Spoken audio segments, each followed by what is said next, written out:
কোরআন যদি সম্মানওয়ালা যদি হইতে পারে, নবী পাক সাল্লাল্লাহু আলাইহি ওয়াসাল্লাম যদি কোরআনওয়ালা যদি সম্মান যদি হইতে পারে, তাহলে আমরা কেন সম্মানওয়ালা হইতে পারে না কেন?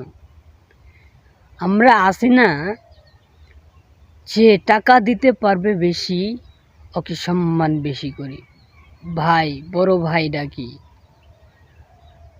আর আমরা যখন টাকা দিতে পারি না, তুই যা, তুই কে রে, তোকে আমি চিনি না। শুনেন, এক বন্ধু শার্ট চেয়েছে, 500 টাকা চেয়েছে হাওলাত, তাও দিয়েছি।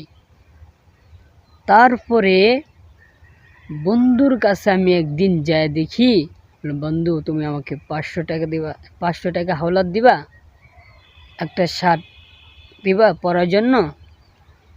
সামান্য জিনিসের জন্য তুমি আমার কাছে এসেছো, এই সামান্য জিনিস নিয়ে তুমি আমার কাছে এসেছো, তুমি আমার কাছে 500 টাকা হাওলাত চেয়েছো, তোমার সাহসটা কে দিয়েছে?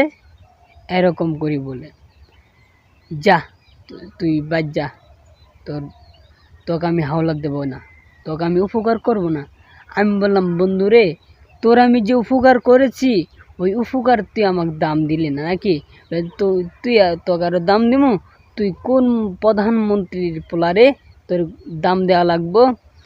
না, আমি বললাম না, আমার দাম দেওয়া লাগবে না।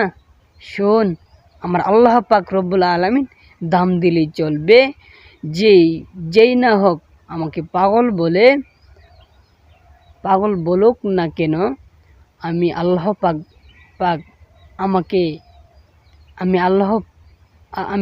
পাকের আমি পাগল হয়েছি। আমি আল্লাহ পাকের